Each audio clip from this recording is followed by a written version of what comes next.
గెలిచి ఓట్లు అడిగే హక్కు బాధ్యత మీకే ఉన్నదా? ఒకసారి ప్రమాణం చేయండి. మీరు ప్రమాణం చేయండి. జానారెడ్డి గారు కూడా సవాలే.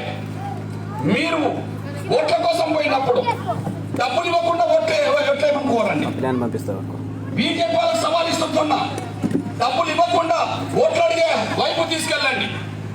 టీఆర్ఎస్ వాళ్ళకు చెప్తున్నా, మీరు డబ్బులు ఇవ్వకుండా ఓట్లు అడిగే హక్కు ఉంటే మీరు అడుక్కోండి. కానీ మీరు డబ్బు రాజకీయాలే చేస్తారు తప్ప మీరు సేవ రాజకీయాలు చేయరు అనేసి కూడా అందరికి తెలిసిపోయింది. నేనైతే ప్రమాణం చేస్తా. ఇక్కడనే కాదు, బీజేపీ రాష్ట్ర అధ్యక్షుడు సంజయ్ గారు ప్రతిసారి హైదరాబాద్ లో ఉండబడే భాగ్యలక్ష్మి దేవాలయంకి వెళ్ళి ప్రమాణం చేస్తుంటాడు. నేను ఆయనకే అంటున్నా, కేసీఆర్కి ఇష్టదైవం యాదాద్రి దేవాలయం. నేను కేసీఆర్ కూడా చెప్తున్నాను. నేను జానారెడ్డి గారికి ఇష్టదైవం ఎవరో ఆయన దగ్గరికి వెళ్తాను. నేను వాళ్ళు నమ్ముకున్న దేవాలయ దగ్గరికి వాళ్ళు వచ్చి ప్రమాణం చేస్తారా? ఓట్ల కోసం మేము డబ్బులు ఇవ్వమని చెప్పి ప్రమాణం చేస్తారా? నేను వాళ్ళు నమ్ముకున్న దేవుని దగ్గర, నేను నమ్ముకున్న దేవుని దగ్గర ఒక్క ఓటుకు ఒక పైస ఇచ్చే అవసరం నాకు లేదు. ఖచ్చితంగా చేసిన సేవనే దృష్టి పెట్టుకొని మాట్లాడతా. మీరు నమ్మితే మీకు న్యాయం జరిగిందంటే ఓట్లేమని కోరుతా తప్ప వాళ్ళలాగా ఒక రూపాయి పెట్టి ఓట్లు అడిగే అవసరం నాకు లేదని చెప్పి నేను స్పష్టంగా చెప్పదలుచుకున్నా. ఒక ఓటు వచ్చినా గెలుపు వచ్చినా స్వచ్ఛందంగా అభిమానంతో రావాల్సిందే తప్ప అది కొంటే వచ్చే నిజాయితీ గెలుపు కాదనేసి కూడా మర్చిపోద్దని నేను సవినంగా కోరుతున్నాను. ఈ నేపథ్యంలో మీకు చెప్పదలుచుకున్నది ఒకటే, మళ్ళీ చెప్తున్నా, నేను కేసీఆర్ లాగా ముఖ్యమంత్రిని కాను, నేను జానారెడ్డి లాగా ఏనాడు మంత్రిని కాలేదు. కానీ ఏదో ఒకటి ఈ ఊర్లో ఉండబడే, ఈ పులిచెర్లలో ఉండబడే ఈ గ్రామంలో ఎన్ని కులాల వాళ్ళు ఉన్నారో, ఎన్ని కులాల్లో పేదలు ఉన్నారో, తెల్ల రేషన్ కార్డు ఉన్నదో వాళ్ళందరికీ 1, 2, 3, 4 ఈ 4ట్లో ఏదో ఒకటైనా సరే, ఈ 4ట్లో ఏ 2 అయినా సరే, ఈ 4ట్లో ఏదో 3 అయినా సరే మీకు నేను సాధించి పెట్టిన ఫలాలు మీ ఇంట్లో ఉన్నాయి. అవి గుర్తు చేయడమే నా బాధ్యత అనేసి కూడా మీరు మర్చిపోద్దని సహనం కోరుతున్నాను. ఈ గ్రామంలో ఉండబడే, పులిచెర్ల గ్రామంలో ఉండబడే అన్ని వర్గాల పేదలారా, మీ ఇంట్లో ఒక్కొక్కటి ఏమున్నదో చెప్తాను. అది ఉన్నదా లేదా చూసుకోండి. అది ఎలా వచ్చిందో నేను చెప్పడం నా బాధ్యత. మీకు నేను చెప్పిన విషయాలు వాస్తవం అనుకుంటే మీరు నాకు అండగా ఉండండి. అదొక్కటి మాత్రం మిమ్మల్ని కోరుతున్నానేసి కూడా మర్చిపోద్దని సహనం కోరుకుంటూ, మీ దగ్గర ఆరోగ్యశ్రీ కార్డు ఉన్నది, మీ దగ్గర రాజీవ్ ఆరోగ్యశ్రీ కార్డు ఉన్నది. ఆరోగ్యశ్రీ కార్డు విలువ ప్రతి కుటుంబానికి 20 లక్షలు మీ దగ్గర ఉన్నట్టు, ఆరోగ్యశ్రీ కార్డు విలువ ప్రతి కుటుంబానికి 20 లక్షలు ఉన్నట్టు. ఒక్కొక్కరికి ఏదన్నా కిడ్నీ సమస్య వచ్చినా, ఓ గుండె సమస్య వచ్చినా, ఏ సమస్య వచ్చినా, ఇంట్లో 5గురికి వచ్చినా కూడా 1 రూపాయి ఖర్చు పెట్టకుండా ప్రైవేట్ ఆసుపత్రుల్లో ఉచితంగా ఆపరేషన్ చేసే విధానానికి ప్రభుత్వమే డబ్బు ఖర్చుకునే విధానమే ఆరోగ్యశ్రీ పథకం విధానం అనేసి కూడా మీరు మర్చిపోదు. అట్లాంటి ఆరోగ్యశ్రీ పథకం సాధించింది మీ పేద బిడ్డగా నేననేసి కూడా మీరు మర్చిపోద్దని సైన్యం కోరుతున్నాను.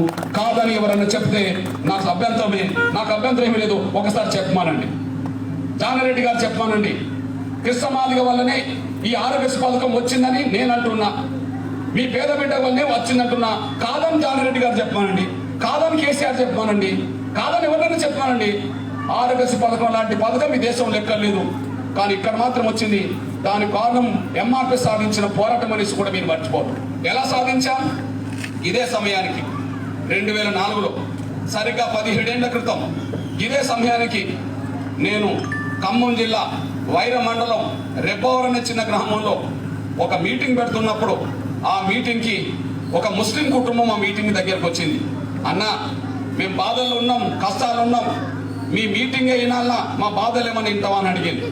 మా మీటింగ్ ఆపుతామన్నా, మీ బాధలు ఉంటే చెప్పమ్మా అన్న అని చెప్పారు.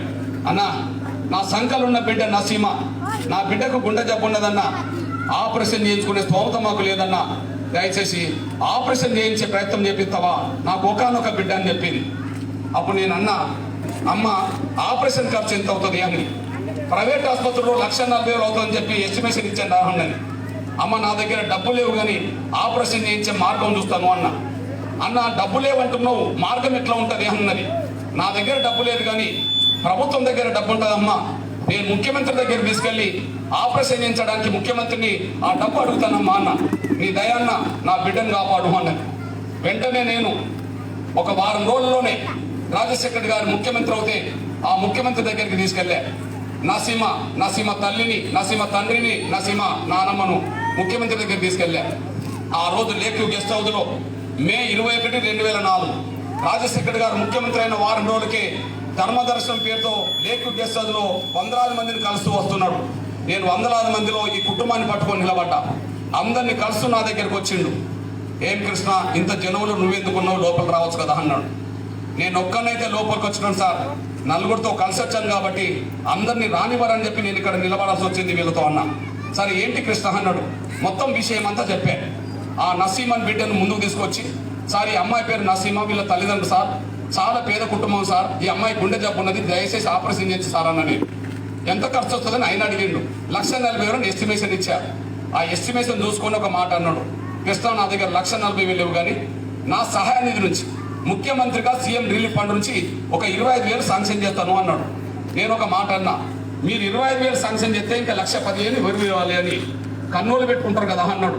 కన్నోలు పెట్టుకునే స్తోమతుంటే నాకు చెప్పేవారు కాదు, నేను నీ దగ్గర తీసుకొచ్చాను కదా సార్, వాళ్ళకి లేకనే నాకు చెప్పారు, నేను నీ దగ్గర తీసుకొచ్చాను, చేయించాల్సిందే అన్న.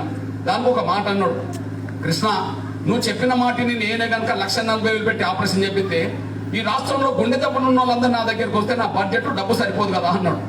అవును సార్ నిజమే, కానీ కోటీశ్వర బిడ్డలు గుండె జబ్బులు వస్తే నీ దగ్గర రాదు సార్, వాళ్ళు చేయించుకుంటారు ప్రైవేట్ ఆసుపత్రికి వెళ్ళి. లేని వాళ్ళకి వచ్చినప్పుడు గవర్నమెంట్ బాధ్యత కదా సార్, చేయించాల్సిందే నేను అన్నా. నువ్వు గట్లనే చెప్తావులే కృష్ణ అని చెప్పి సమాధానం చెప్పకుండా వెళ్ళిపోతున్నాడు. నువ్వు గట్లనే చెప్తావులే కృష్ణ అని చెప్పి సమాధానం చెప్పుకుంటా వెళ్ళిపోతున్న మనిషిని చేయి పట్టి ఎందుకు తిప్పా. సార్ మీరు వెళ్ళడం భావ్యంగా లేదు, మీరు కనుక బిడ్డకు ఆపరేషన్ చేయించకపోతే బిడ్డ చచ్చిపోతుంది, బాగుండదు అన్న. ఆయనకు నా మీద కోపం వచ్చేసింది 2 కారణాల వల్ల. పోతున్న మనిషిని వెనుకకు తిప్పినందుకు, బిడ్డ చచ్చిపోతుంది బాగుండదని ఇట్లా ఏలు పెట్టి చూపెట్టినందుకు, ఒక ముఖ్యమంత్రిని నన్నే పట్టుకొని వెనుకకు తిప్పి బాగుండదంటావా? నేను చెప్తున్నా పో, ఇప్పుడు 25,000 ఇస్తాను కదా, ఇప్పుడు 25 రూపాయలు కాదు కదా, 25 పైసలు కూడా వరకు ఏం చేసుకుంటావు పో అన్నాడు. నా మీద వెంటనే కోపానికి వచ్చాడు. అప్పుడు నాకు అర్థమైపోయింది, అంటే ఈయన ఇవ్వట్లేదని చెప్పి. సార్ మీరు అలా మాట అనుకో అన్నా, నేను ఇదే అంటా, నువ్వేం చేసుకుంటావు పో అన్నాడు. నువ్వు ఏం చేసుకుంటావు పో అంటున్నావా సార్? ఇక నేను రోడ్డు మీద కూర్చొని ఉద్యమం చేయాల్సి వస్తుందని నేనన్నా. చేసుకోపో అన్నాడు. ఇది మా మధ్య జరిగిన ఘర్షణ. నేను బయటకు వచ్చా, 2,000 రూపాయలు నా జేబులుంటే వాళ్ళ చేతికి ఇచ్చా. అమ్మ నీ బిడ్డకు ఒక్కరికి న్యాయం జరగలేదు, కానీ ఈ రాష్ట్రంలో గుండె దెబ్బలు ఉన్న వాళ్ళందరినీ ఒకసారి తిరిగి తీసుకొస్తా, అప్పుడు మీటింగ్ పెట్టినప్పుడు సమస్య పరిష్కారం జరుగుతుందని నేను అనుకుంటున్నా, మీరు మళ్ళీ పిలిచినప్పుడు రండి అమ్మ. వాళ్ళు పోయిండ్రు, నేను ఇంటికి పోలే. నాకు ఆలోచన ఏమొచ్చిందంటే, ఈ రాష్ట్రంలో గుండె దెబ్బతో బాధపడుతున్న పేదలకు ప్రైవేట్ ఆసుపత్రికి వెళ్ళినా ఉచిత ఆపరేషన్ జరిగే విధంగా ఒక ప్రత్యేకమైన పథకం కోసం కొట్లాడాలని చెప్పి నేను ఆలోచించుకొని రాష్ట్రం మొత్తం తిరిగి ఆగస్టు 7, 2004లో గుండె దెబ్బతో బాధపడుతున్న పేద పిల్లలు వాళ్ళ కుటుంబ సభ్యులతో హైదరాబాద్ లో మీటింగ్ పెట్టారు. ఆ మీటింగ్ వేదిక మీదకి ఎవరెవరు వచ్చారు? ఇది మీటింగ్. ఆ మీటింగ్ వేదిక మీదకి ఇప్పుడు రాష్ట్ర మంత్రి, వైద్య ఆరోగ్య శాఖ మంత్రి ఈటల రాజేందర్ అప్పుడు ఎమ్మెల్యే వేదిక మీద ఉన్నాడు. ఇప్పుడు కేంద్ర మంత్రి కిషన్ రెడ్డి గారు అప్పుడు ఎమ్మెల్యే వేదిక మీద ఉన్నాడు. లాల్జాన్ బాషా టీడీపీ నుంచి వేదిక మీద ఉన్నారు.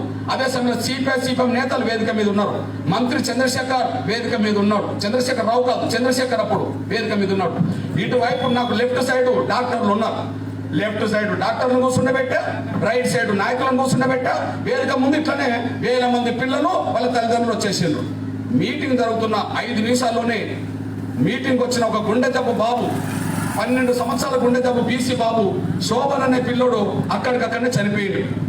మీటింగ్ లోనే పిల్లోడు చనిపోయాడు. ఎందుకు చనిపోయాడు? ఆపరేషన్ లేకనే చచ్చిపోయాడు. అప్పుడు తల్లిదండ్రులతో పాటు అందరూ గొల్లున ఏడవడం మొదలు పెట్టిండు. వేదిక మీదకి డెడ్ బాడీని తీసుకొచ్చిండ్రు.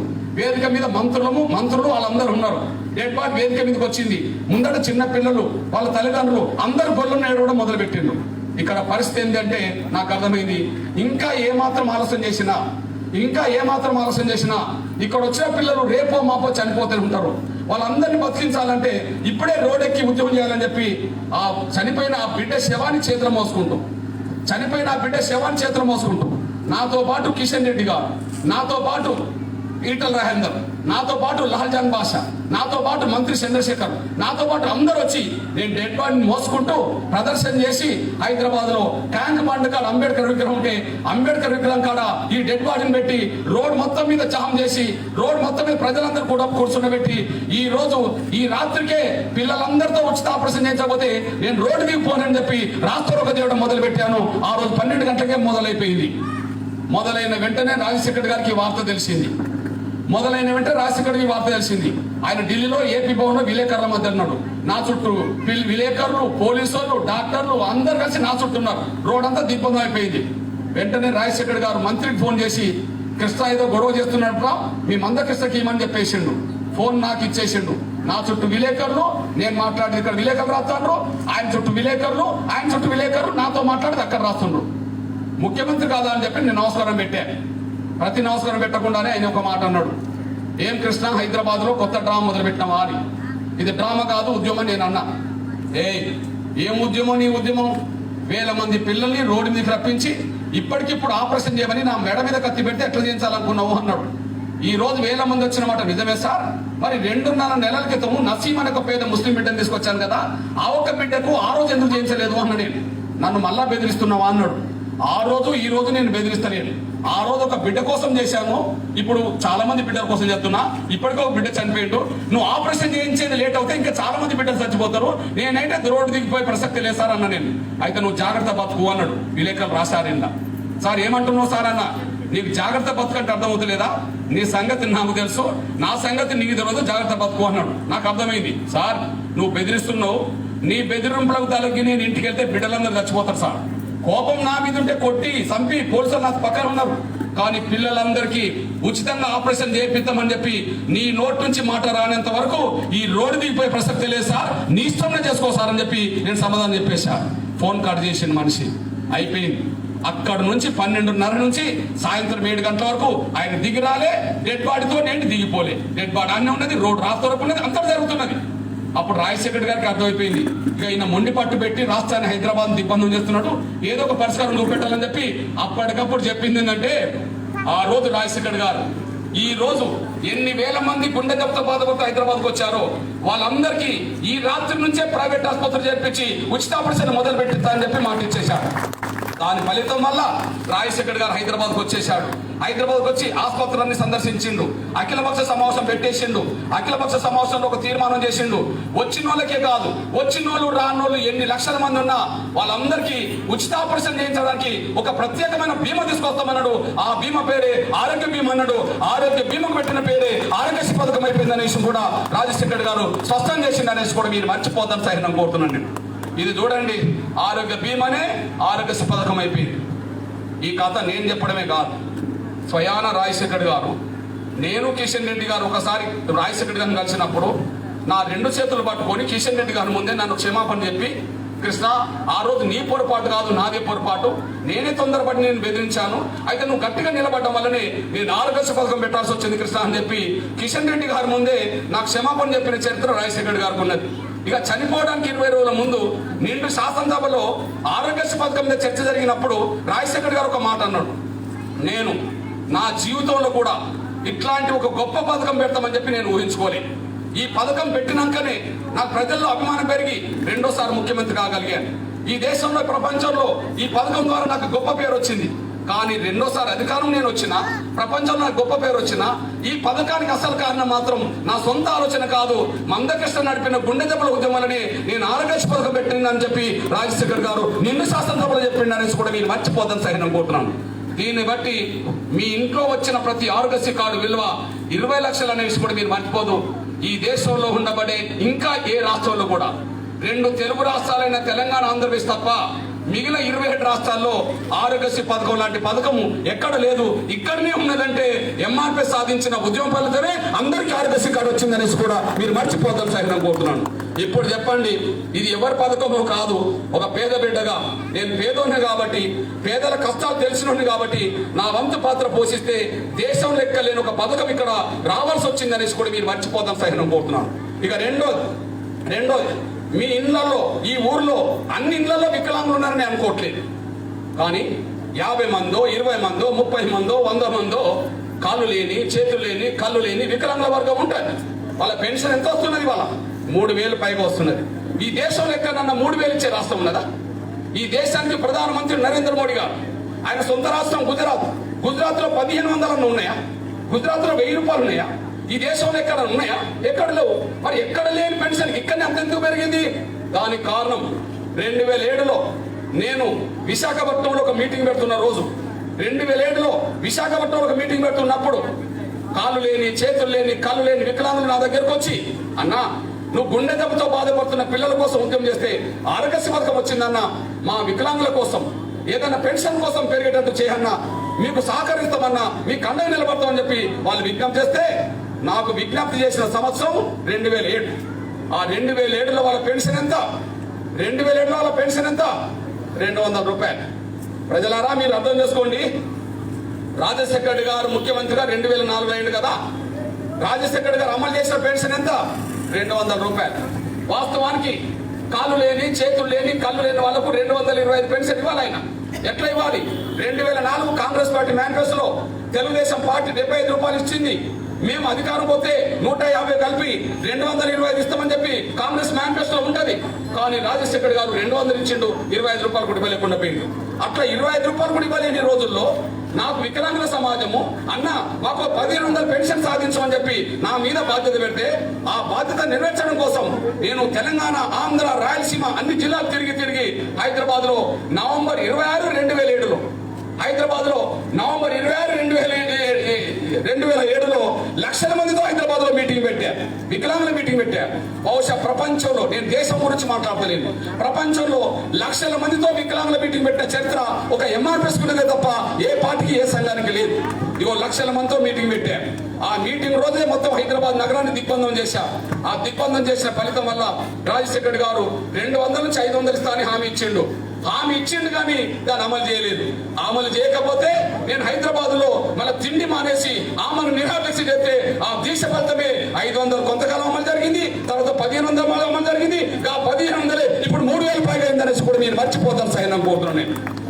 ఒకనాడు 200 పెన్షన్, ఇవాళ 3000 పైగా పెన్షన్. ఈ దేశంలో ఎక్కడన్నా 3000 పెన్షన్ ఇచ్చే రాష్ట్రం ఎక్కడన్నా ఉంటే చూపెట్టండి. ఇక్కడ మాత్రమే ఉన్నది.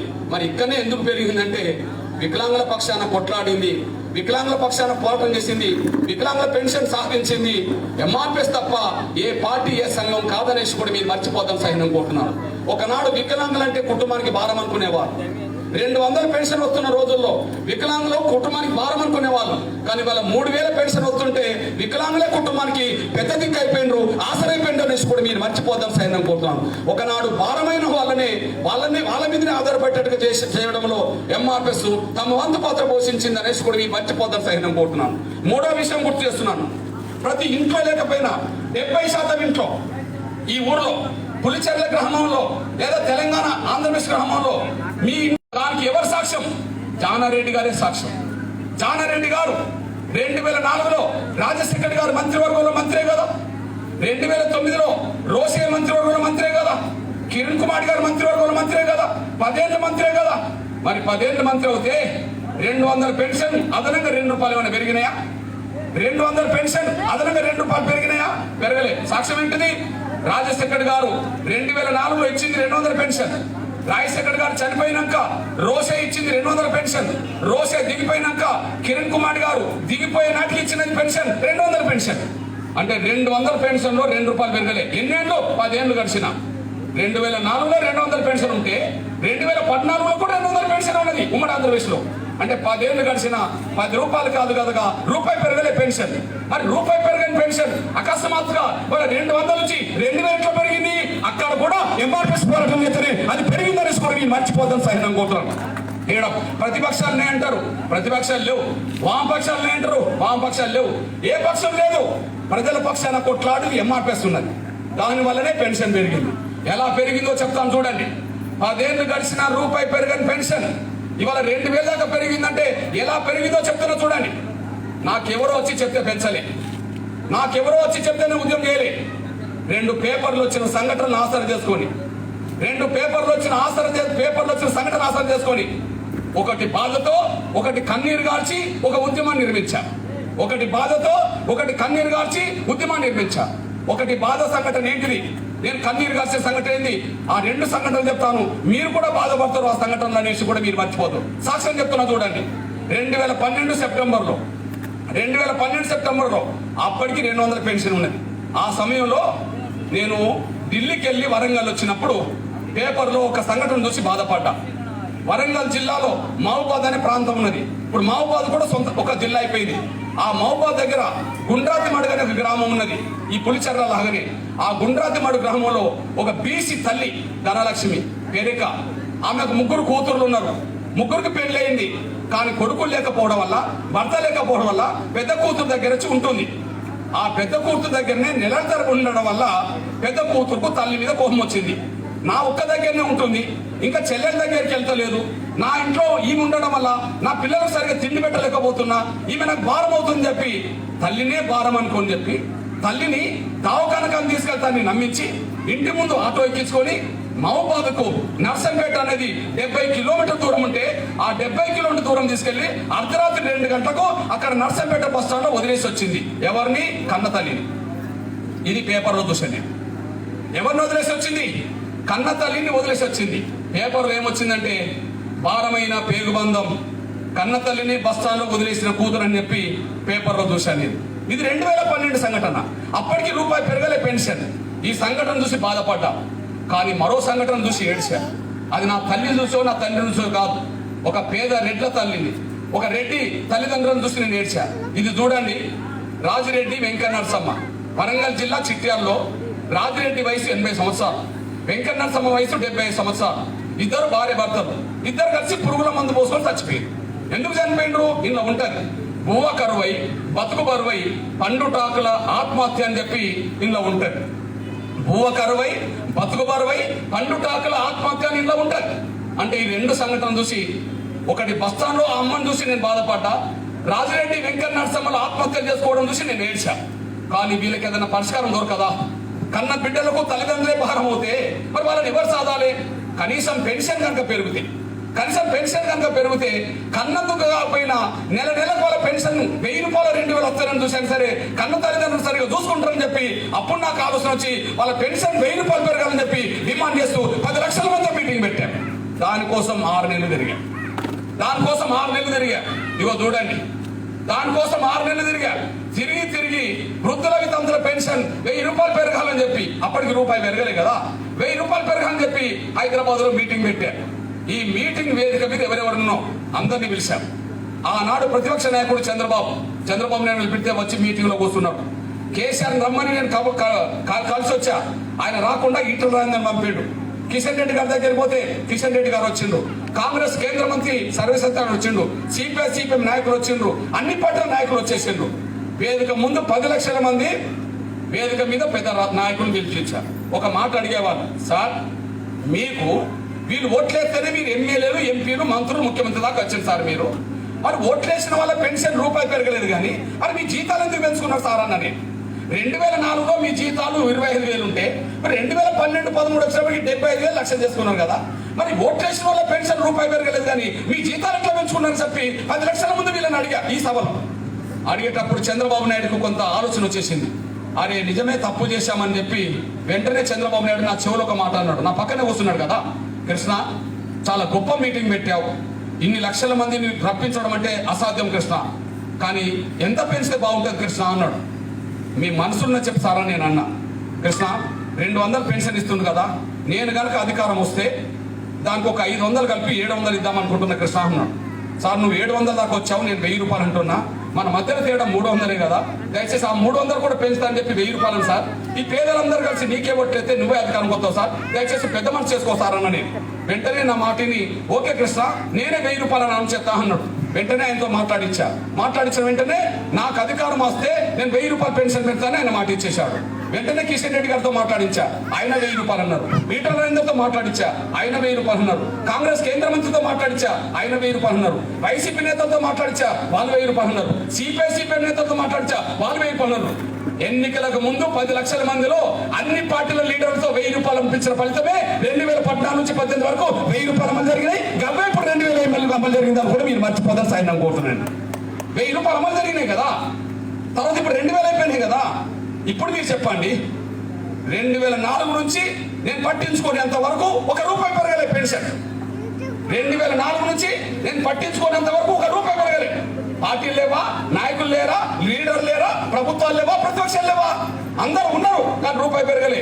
కానీ ఎప్పుడైతే ఆ మహబాద్ సంఘటన బస్ స్టాండ్ సంబంధించిన విషయం చూశాను, ఎప్పుడైతే రాజిరెడ్డి వెంకన్న మరణాలు చూశానో వాళ్ళ కోసం కొట్లాడిన ఫలితమే ఇవాళ 2000 పైగా పెన్షన్ వస్తుందనేసి కూడా మీరు మర్చిపోతారు సైనం కోరుతున్నాను. ఇక్కడ ఆలోచించండి పెద్దలారా, మీ ఊర్లో పెన్షన్ తీసుకునేటోళ్ళు లేరా? ముసలిళ్ళకి పెన్షన్ రావట్లేదా? వితంతులకు పెన్షన్ రావట్లేదా? ఒంటరి మహిళలకు పెన్షన్ రావట్లేదా? ఒకనాడు 200 కదా, ఇప్పుడు 2000 అయింది కదా. ఈ దేశం లెక్కనన్నా 2000 రూపాయలు పెన్షన్ చెప్పుకోవాలి. ఆరోగ్యశ్రీ సాధించాను, మీ ఇంట్లో చూసుకోండి. వికలాంగుల పెన్షన్ సాధించాను, ఈ ఊర్లో వికలాంగులకు 3000 రూపాయలు పెన్షన్ వస్తుందో లేదో చెక్ చేసుకోండి. వృద్ధుల వితంతులకు ఒంటరి మహిళలకు 2000 పెన్షన్ సాధించాను, అది వస్తుందో లేదో మీరు చూసుకోండి.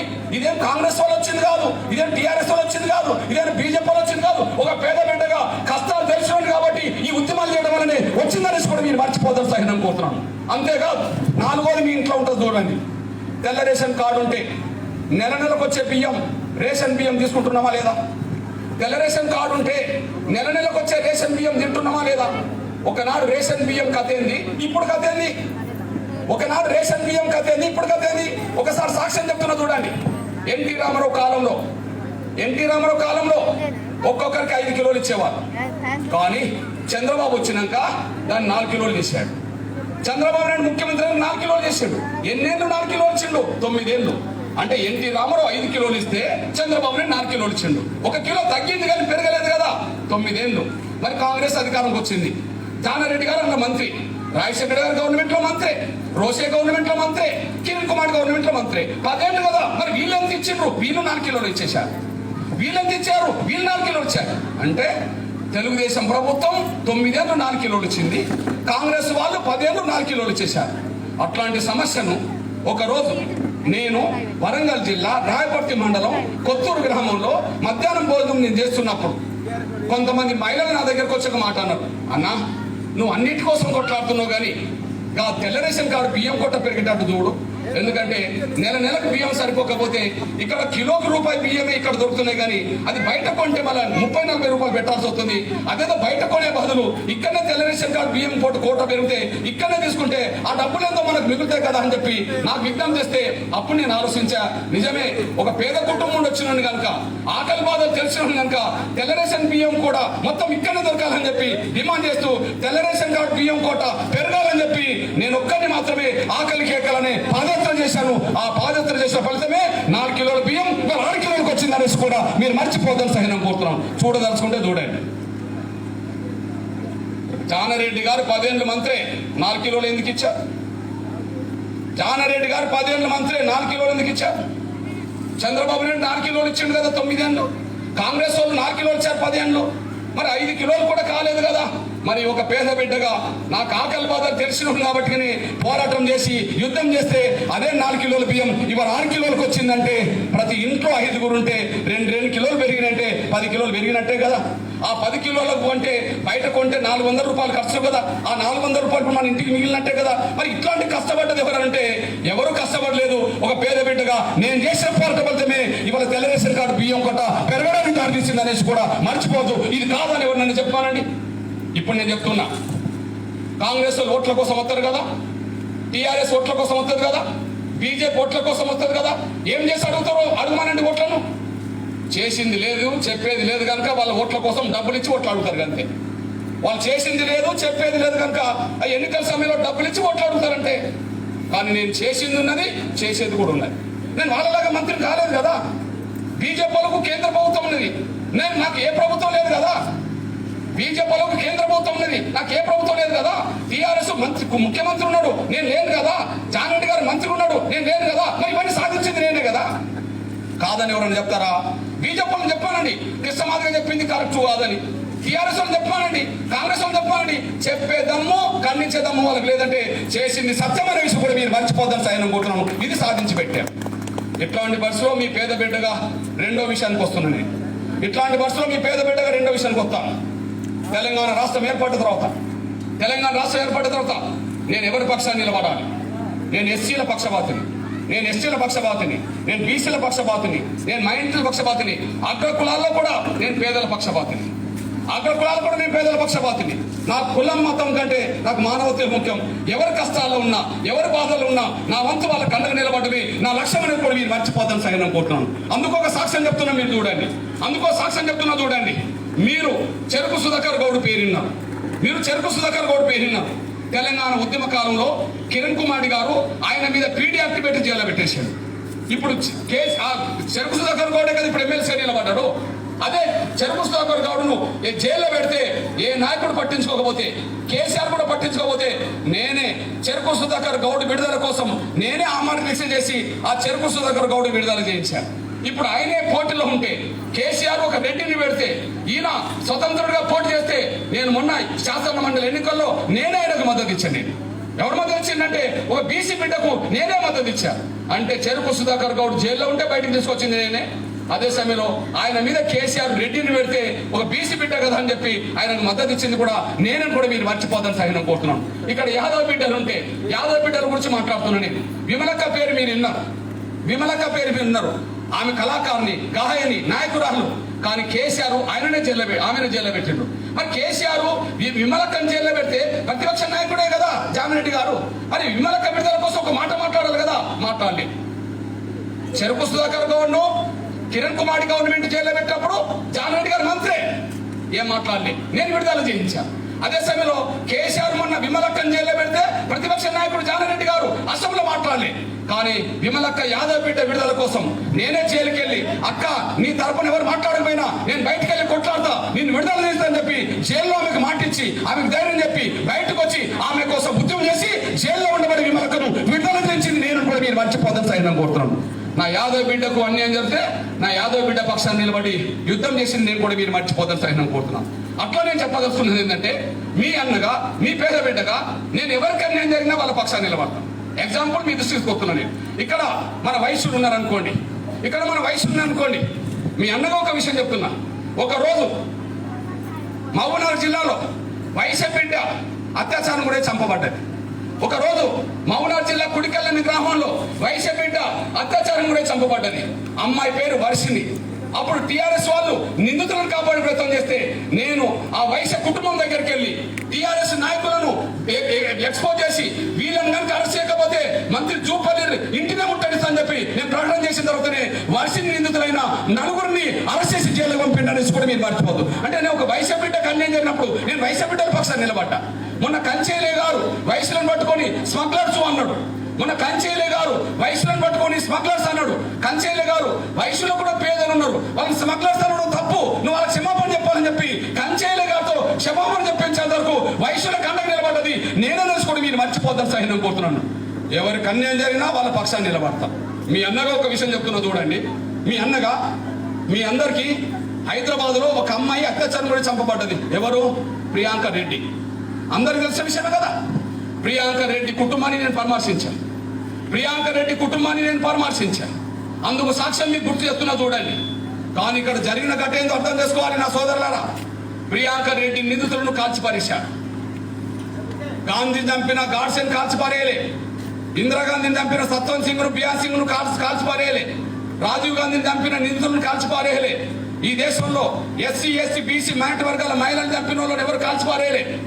కానీ ప్రియాంక రెడ్డి నిందితులను వారం రోజులు తిరగక ముందే జైలు నుండి తీసుకొచ్చి కాల్చిపారేశారు. ఎందుకు కాల్చిపారేశారు? దానికి కారణం ఉన్నది. ప్రియాంక రెడ్డి ఆ చంపబడ్డ నిందితులు ఎవరైతే ఉన్నారో వాళ్ళు ముగ్గురు బీసీలు, ఒక బిడ్డ ముస్లిం. ఒక ముగ్గురు బీసీ పిల్లల్ని చంపారు, ఒక ముస్లిం బిడ్డను చంపేశారు, ఎన్కౌంటర్ చేసేశారు. ఇప్పుడు మీ దృష్టికి తీసుకొస్తున్నాను. చట్టపరంగా శిక్షలేయాలన్నా, చంపిన వాళ్ళని చంపాలన్నా? చట్టపరంగా శిక్షలేయాలన్నా లేదా అత్యాచారంగా చంపిన వాళ్ళని వెంటనే కాల్ చంపాలంటే కాల్ చంపడమే కరెక్ట్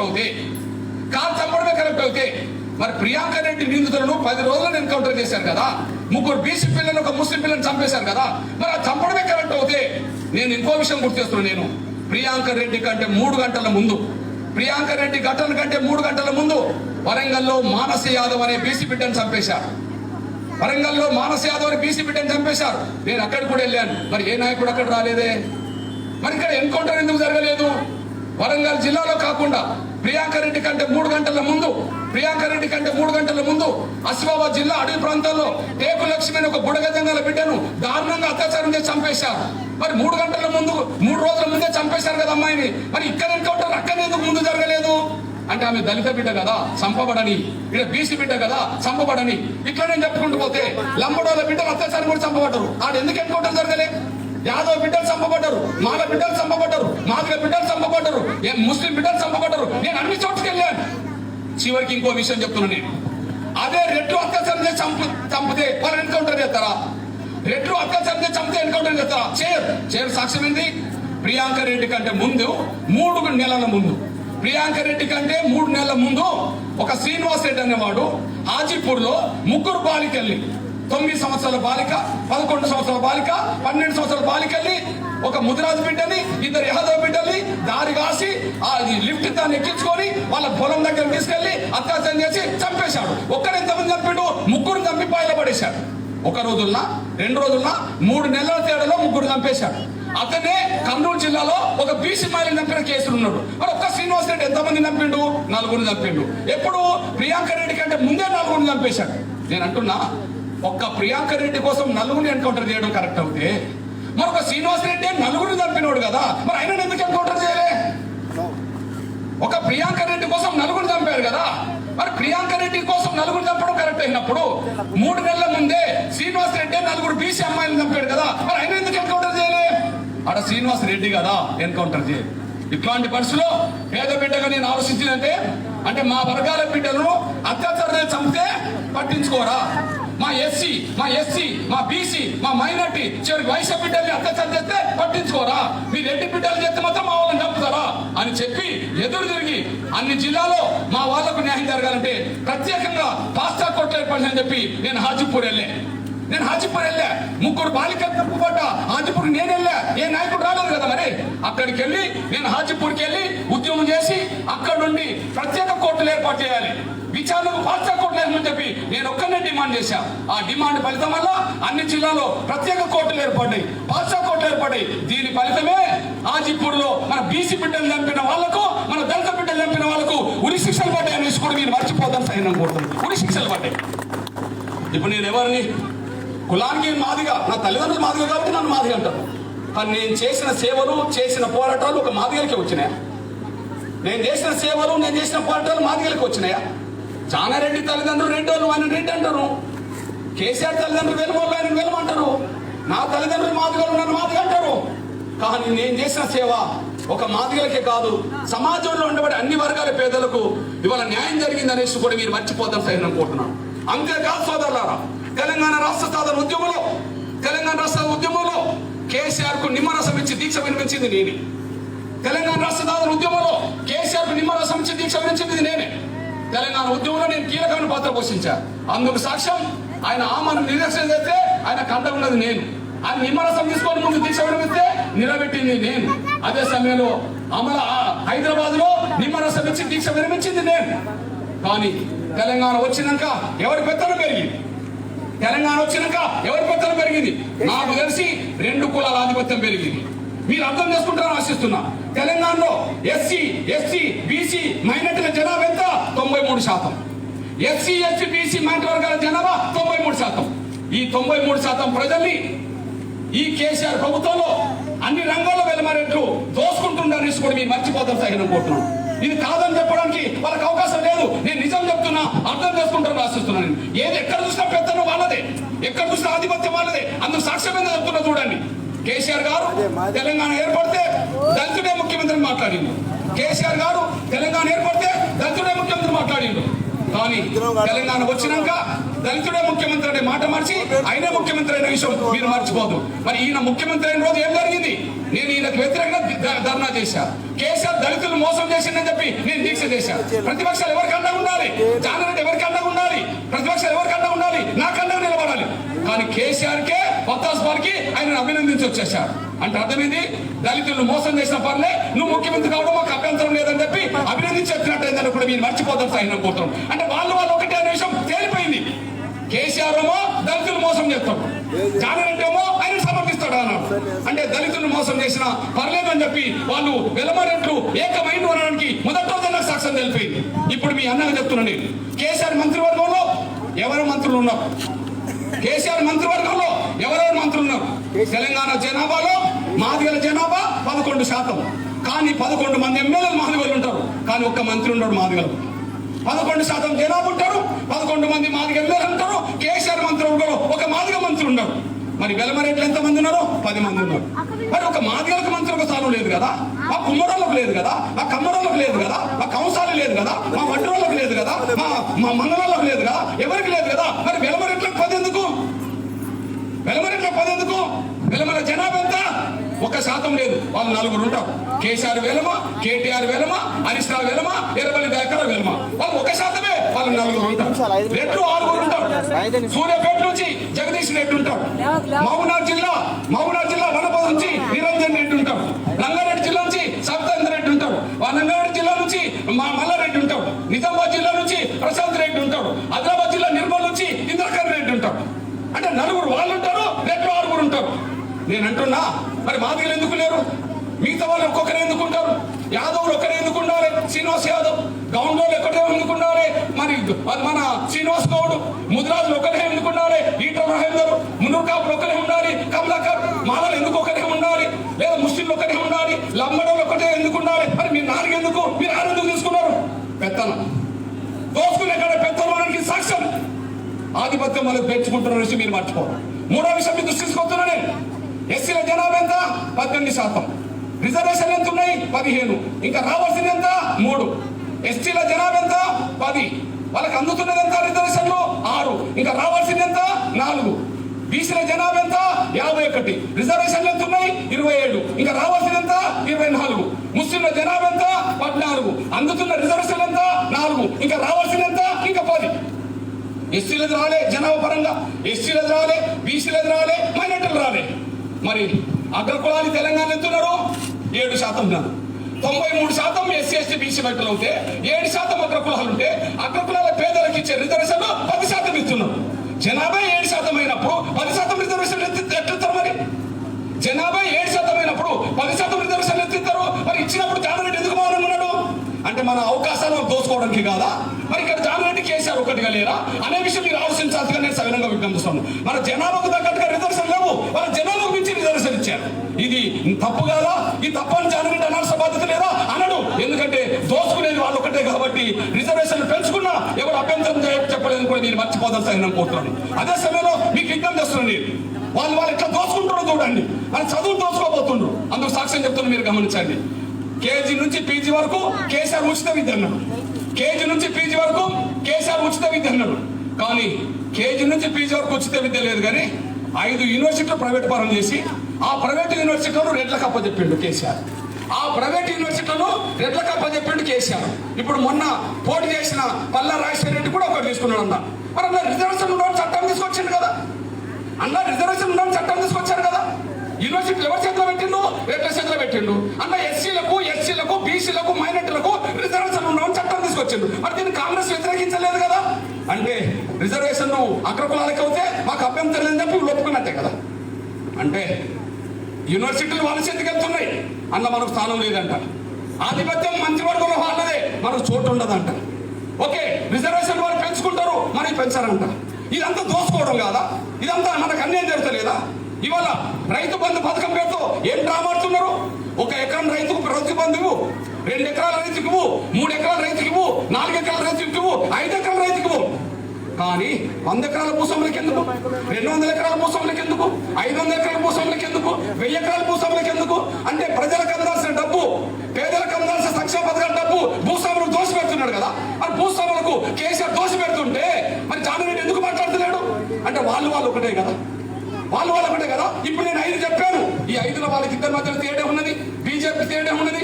నేను అంటున్నా, దళితులను మోసం చేసిన రోజు నేను ఎదురు తిరిగితే కాంగ్రెస్, బీజేపీ, కమ్యూనిస్టులు, మార్కిస్టులు కేసీఆర్ కండగా నిలబడడానికి వెళ్ళిండ్రు. వాళ్ళు ఒకటే. ఎస్సీ, ఎస్టీ, బీసీ మైనారిటీ వర్గాలకు రిజర్వేషన్ లేకుండా ప్రైవేట్ యూనివర్సిటీలు తీసుకొస్తే ఆ చట్టాన్ని సమర్పించిన పార్టీలో కాంగ్రెస్, బీజేపీ కూడా ఉన్నది. కాబట్టి వాళ్ళు ఒకటే. 3, రైతు బంధు పథకం పెడుతూ భూస్వాములు కూడా దోషి పెడుతుంటే వీళ్ళు మౌనంగా ఉన్నారు. వాళ్ళు ఒకటే. ప్రైవేట్ యూనివర్సిటీ తీసుకొచ్చి యూనివర్సిటీ అగ్రకులాల చేతులు పెట్టి చట్టం తీసుకొస్తే వీళ్ళు ఖండించట్లేదు. వాళ్ళు ఒకటే. అంటే 97% మీద 93% మీద అన్ని రకాల పెత్తనం వల్ల కొనసాగుతుందనే విషయం స్పష్టంగా అవుతుంది. ఇప్పుడు వాళ్ళు ఎంత దూరం వచ్చిందంటే మంగళ షాపులు కూడా మంగళ షాపులు నడుపుతలేదు. ఇప్పుడు హైదరాబాద్ లో, మంచిర్యాలలో, జహీరాబాద్ లో, చాలా జిల్లా కేంద్రాల్లో వెలమరెడ్లే మంగళ షాపులు పెడుతుంటే వాళ్ళు పెట్టే మంగళ షాపులో వీళ్ళు గీయడానికి వెళ్తున్నారు. వాళ్ళు పెట్టే మంగళ షాపులో వీళ్ళు మనం చేయడానికి వెళ్తున్నారు. చివరికి ల్యాండ్రీలు ఏదైతే ఇస్త్రీ చేసే ఉండేదో అంటే అన్నిట్లను కబలిస్తున్నారు అనడానికి, అన్ని రంగాలను కబలిస్తున్నానికి ఇది సాక్ష్యం అని కూడా మీరు మర్చిపోతారు సహనం కోరుతున్నాం. ఇవన్నీ మాట్లాడే దమ్ము కాంగ్రెస్ ఉన్నదా? ఇవన్నీ మాట్లాడదామో బీజేపీ ఉన్నదా? వాళ్ళు ఒకటే అనేసి కూడా స్పష్టంగా రుజువుతారు. మరి వాళ్ళు ఒకటైనప్పుడు ఎస్సీలము బీసీలము మైనారిటీలు మనం ఎందుకు ఒకటి కావద్దు? చివరికి కేసీఆర్ గారు వెలమరెట్లకు 10 ఇచ్చింది కదా. నేను అదే అగ్రకులాల గురించి మాట్లాడుతున్నా. మరి బ్రాహ్మణుల వయసులు ఉన్నారు కదా, మరి బ్రాహ్మణుల వయసులకు ఒక్కొక్కటి ఇవ్వచ్చు కదా. వెలమని 4 తీసుకోవడం కంటే, రెట్లకు 6 మంత్రి పదవులు ఇవ్వడం కంటే, మరి బ్రాహ్మణుల కోటి వయసులో కోటి మంత్రివర్గ స్థానం ఇవ్వచ్చు కదా. అంటే బ్రాహ్మణ వయసులు కూడా వాళ్ళు దోసుకున్నట్టే కదా. ఇట్లాంటి పరిస్థితిలో ప్రశ్నించేవాడు లేకపోతే అన్ని రకాల దోపిడీ పెరిగేటట్టున్నదని కూడా మీరు మర్చిపోతాం సాయం కోరుతున్నాం. ఆ ప్రశ్నించడం కోసమే, మన వర్గాల పక్షాన్ని గట్టిగా మాట్లాడడం కోసమే ఈ నాగార్జున సాగర్ ఉప ఎన్నికల్లో ఇక్కడ అభ్యర్థులు పెట్టాల్సి వస్తుంది అనేసి కూడా మీరు మర్చిపోతారు సాయం కోరుతున్నాం. ఇక్కడ ఎందుకు పెడుతున్నాం? పని లేకనా, పాట లేకనా? కాదు, మన వర్గాల పక్షాన్ని అసెంబ్లీలో మాట్లాడేటోళ్ళు ఎవరు లేరు అని, మన వర్గాల పక్షాన్ని గట్టిగా మాట్లాడేటోళ్ళు ఎవరు లేరని. ఇక్కడ నుంచి కనుక ఒక వ్యక్తిని, ఒక బలహీన వర్గాల వ్యక్తిని, ఒక దళిత వ్యక్తిని ఇక్కడ నుంచి అసెంబ్లీ పంపిస్తే కేసీఆర్ చొక్కా పట్టుకొని సరే మన వర్గాల భవిష్యత్తును కాపాడుకోవడానికి అవకాశం ఉంటుందని దాని ఇక్కడ అభ్యర్థిని పెడుతున్నాం అనేసి కూడా మీరు మర్చిపోతాం సహాయం కోరుతున్నాం. అభ్యర్థిని పెట్టి గెలిపిస్తే మీకు ఇచ్చే మాట నేను ఇస్తున్నా. అభ్యర్థిని పెట్టి గెలిపిస్తే అందరికి నిలబడితే మీకు ఇచ్చే మాట నేను ఇస్తున్నా. ఏ కేసీఆర్ అయితే ఏ విషయంలో మాట తప్పిండో వాటన్నింటిని అమలు చేయించే బాధ్యత నేను తీసుకుంటాను. నేను ఎమ్మెల్యేని కాకుండానే, ఎంపీని కాకుండానే ఇవన్నీ సాధించి పెట్టాను కదా మీ ఇళ్ళల్లో అన్నిట్లో. మరి నాకు ఒక ఎమ్మెల్యేని మీరు తోడిస్తే, నాకు ఒక ఎమ్మెల్యే అవకాశం మీకు తోడిస్తే ఇంకా ఏదైనా సాధించి పెట్టడానికి నేను బయట కొట్లాడితే లోపల మాట్లాడటం తయారు చేస్తున్నట్టు అవుతుంది కదా. అందుకు నాకు సాయం చేయాల్సిందిగానే వ్యక్తం చేస్తున్నాను. వాళ్ళు డబ్బులు ఇస్తే మీరు ఓట్లేస్తే మన బతుకులు ఎప్పుడు మారు. ఎల్లకాలం వాళ్ళు ఇచ్చేటోళ్ళే ఉంటారు, మనం తీసుకునేటోళ్ళే ఉంటాం. ఎల్లకాలం వాళ్ళ బాటిల్ పంపుతారు, మనం తాగేటోళ్ళు ఉంటాం. అంటే మనం తాగడం, డబ్బులు ఇస్తే ఓట్లేయడం తప్ప మన జీవితాలు బాగుపడే అనేసి కూడా మీరు మర్చిపోతారు సహనం కోరుతున్నాను. నేను ఎవరి పక్షాన్ని మాట్లాడుతున్నా? నేను మాదిగల పక్షాన్ని మాట్లాడతలేదు. నేను మాదిగల పక్షాన్ని మాట్లాడుతున్నా, దళిత మాలల పక్షాన్ని మాట్లాడుతున్నా, బీసీల పక్షాన్ని మాట్లాడుతున్నా, దళితుల పక్షాన్ని మాట్లాడుతున్నా, ఎస్టీల పక్షాన్ని మాట్లాడుతున్నా, ముస్లింల పక్షాన్ని మాట్లాడుతున్నా, వైశ్యుల పక్షాన్ని మాట్లాడుతున్నా, బ్రాహ్మణుల పక్షాన్ని మాట్లాడుతున్నా, పేదలందరి పక్షాన్ని మాట్లాడుతున్నా. నేను ఒక పేద వర్గాల బిడ్డను తప్ప నేను అందరి కోసం మాట్లాడుతున్నాను కూడా మీరు మర్చిపోతాను సహనం కోరుతున్నాను. ఇట్లాంటి పరిస్థితిలో కేసీఆర్ ఏం చేయలేదో అది నేను చేసి పెడతాను. కేసీఆర్ ఏం చేయలేదు చెప్తున్నాను చూడండి. ఏం చేయలేదు చెప్తున్నాను చూడండి.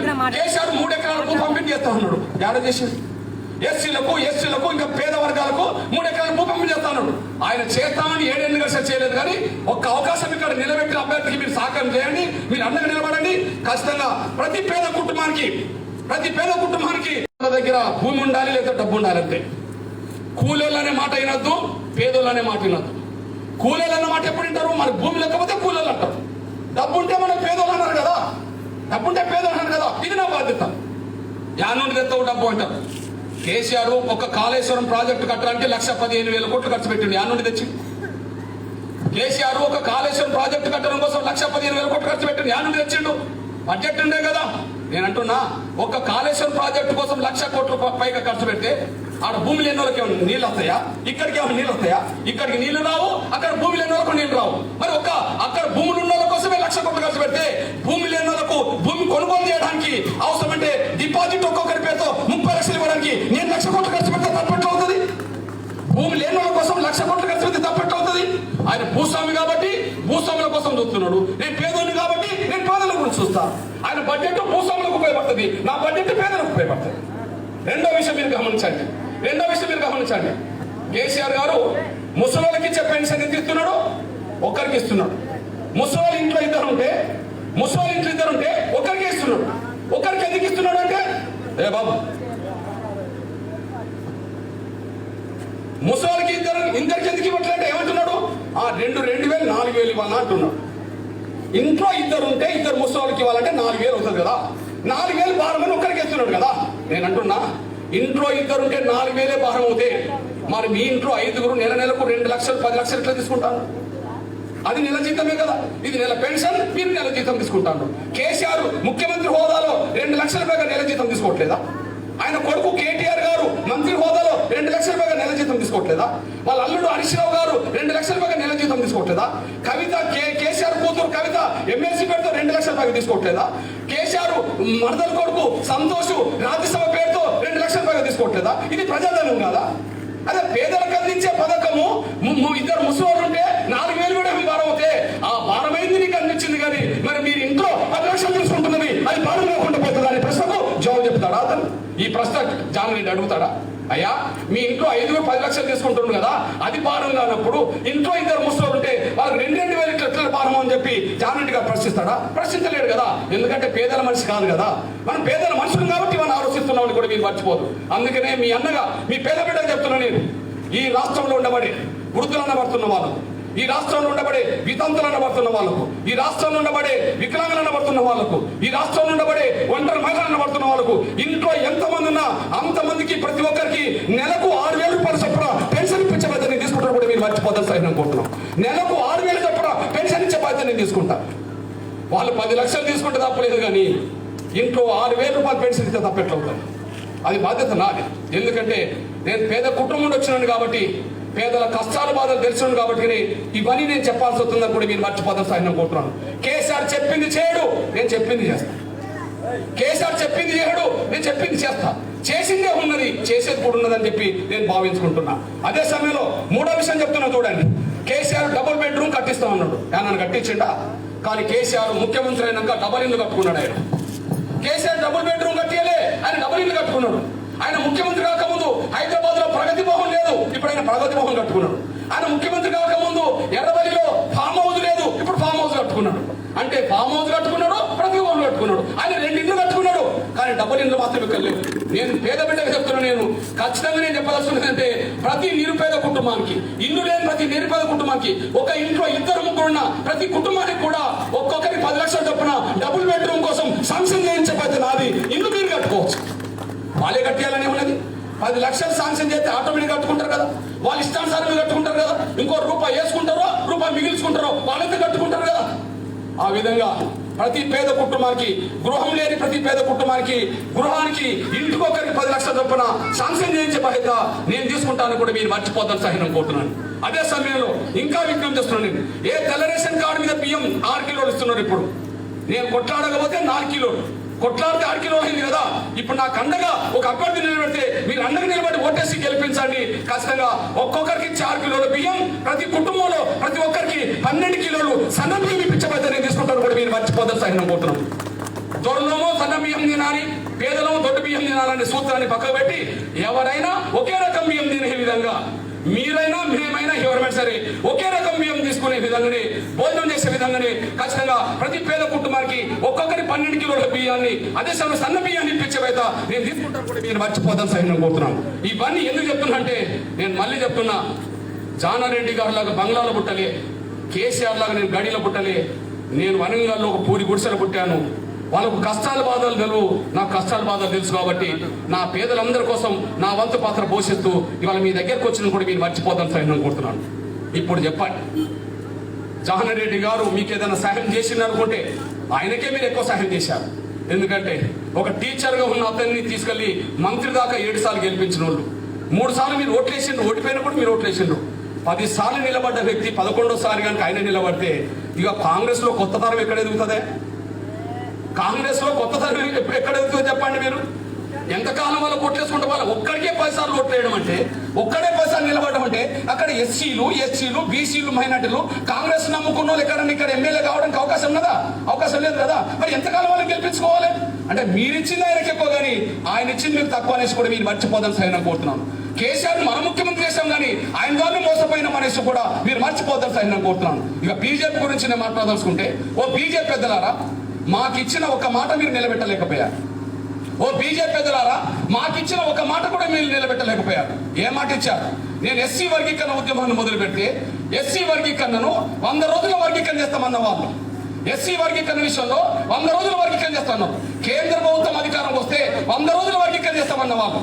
మరి 2014 నుంచి 2021 వరకు 7 ఏళ్లు గడిచిపోతున్నా ఇంకా 100 రోజుల వరకు జరగలేనట్టుగానే పరిపాలిస్తున్నారంటే, మాదిగ జాతిని బీజేపీ కూడా మమ్మల్ని వంచింది. 10 ఏళ్ళు అధికారంలో కాంగ్రెస్ ఉన్నప్పుడు వాళ్ళు కూడా వర్గీకరణ చేయలేదు, కాంగ్రెస్ మమ్మల్ని వంచింది. టీఆర్ఎస్ వర్గీకరణ చేపిస్తా అని చెప్పి మాట ఇచ్చి ఆ 7 ఏళ్ళు గడిచిపోతుంది, వీళ్ళు మమ్మల్ని వంచేశారు. మాదిగల్ని వంచారు, బీసీలను వంచారు, ఎస్టీలను వంచారు, అన్ని వర్గాలు వంచారు, అన్ని కులాలు వంచారు. వంచిన వాళ్ళ దగ్గర డబ్బు తీసుకొని ఓట్లేసి వాళ్ళకే అందరాలకి ఇద్దామా? వంచనకు గురైన మనం అందరం కలిసి ఏకతాటిని నిలబడి మన ఓటు మనం వేసుకొని మనకు జరగాల్సిన న్యాయాన్ని సాధించుకునే ప్రయత్నం చేద్దామా అనే విషయంలో మీ ముందు ఉన్నదనేసి కూడా మీరు మర్చిపోదని సైన్ అనుకుంటున్నాను. నేను మాత్రం జానారెడ్డి లాగా ఉన్నోళ్ళ మనిషిని కాదు, నేను భూస్వాముల మనిషిని కాదు. కేసీఆర్ లాగా ఉన్నోళ్ళ మనిషిని కాదు, భూస్వాముల మనిషిని కాదు. బీజేపీ నినాదం నరేంద్ర మోడీ గారు 2014లో మాకు అధికారం వస్తే ప్రతి పేద కుటుంబానికి 15 లక్షలు వాళ్ళ బ్యాంక్ ఖాతాలో వేస్తా ఉన్నారు. 15 లక్షలు లేవు, ఇంకా ఏం లేదని కూడా మీరు మర్చిపోద్దని సాయం అనుకుంటున్నారు.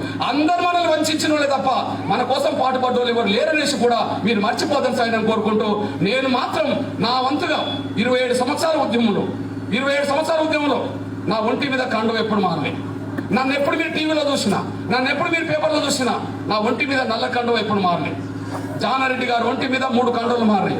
ఒకనాడు జనతా పార్టీ, ఒకనాడు టీడీపీ, ఇప్పుడు కాంగ్రెస్. మొన్న మిస్ అయింది, లేదా టీఆర్ఎస్ అయిపోయింది. మీ అందరూ తెలిసే విషయమే. కొద్దిగా ఏ కారణం వల్లనో మిస్ అయింది, లేదా టీఆర్ఎస్ కండువ కప్పుకునేది. అట్లనే కేసీఆర్ ఒకనాడు కాంగ్రెస్ కండువ, ఒకనాడు టీడీపీ కండువ, ఇప్పుడు టీఆర్ఎస్ కండువ. వాళ్ళ ఒంటి మీద కండువలు మారినాయి, వీళ్ళ ఒంటి మీద కండువలు మారినాయి, నా ఒంటి మీద కండువ మారలే. భవిష్యత్తులో కూడా మారదు. ఎందుకంటే నేను పేదల మనిషిని. నేను ఏదనుకుంటానో అది సాధించాలి. అది సాధిస్తే నాకంటే నా పేద వర్గాలు కొంత మేలు జరుగుతుంది. నేను న్యాయం కోసమే నేను కొట్లాడుతున్నానేసి కూడా మీరు మర్చిపోద్దని సైన్ కోరుకుంటూ, మిమ్మల్ని దోసుకునే వాళ్ళకు డబ్బులు తీసుకొని ఓట్లేస్తారా?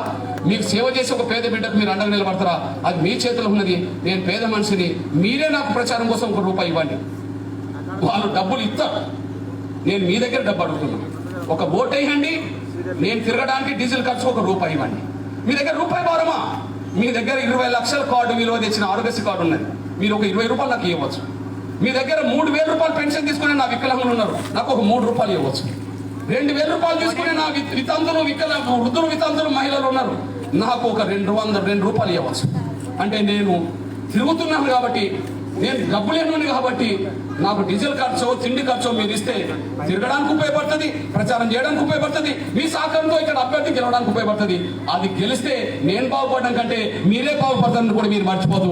జానారెడ్డి గెలిచినా ఆ కుటుంబం బాగుపడుతుంది, టీఆర్ఎస్ గెలిచినా ఆ కుటుంబం బాగుపడుతుంది, బీజేపీ గెలిచినా వాళ్ళ కుటుంబం బాగుపడుతుంది. కానీ ఇక్కడ నేను నిలబట్టే వ్యక్తిని గెలిపిస్తే మన పేదల కుటుంబాలు బాగుపడతాయి అనేసి కూడా మర్చిపోద్దని సైనం కోరుకుంటూ, నాకు అండగా నిలబడతానని చెప్పి ఆశిస్తూ, ఎవరెవరు అన్నా ఇవి చెప్పిందంత సత్యమే కనుక ఖచ్చితంగా నువ్వు నిలబెట్టే వ్యక్తి పేరేదైనా, నువ్వు నిలబెట్టే వ్యక్తి గుర్తేదైనా సరే నీకు అండగా నిలబడతామన్నా, నీకే ₹1 ఇస్తాం, నీకే ఓటేస్తామన్న వాళ్ళు ఆత్మసాక్షిగా పేద వర్గాలు ఎవరున్నా కూడా ఒకసారి చేతులెత్తాల్సిందిగా నేను సవినంగా మీ అందరికి విజ్ఞప్తి చేస్తూ ముగిస్తున్నాను. ధన్యవాదాలు.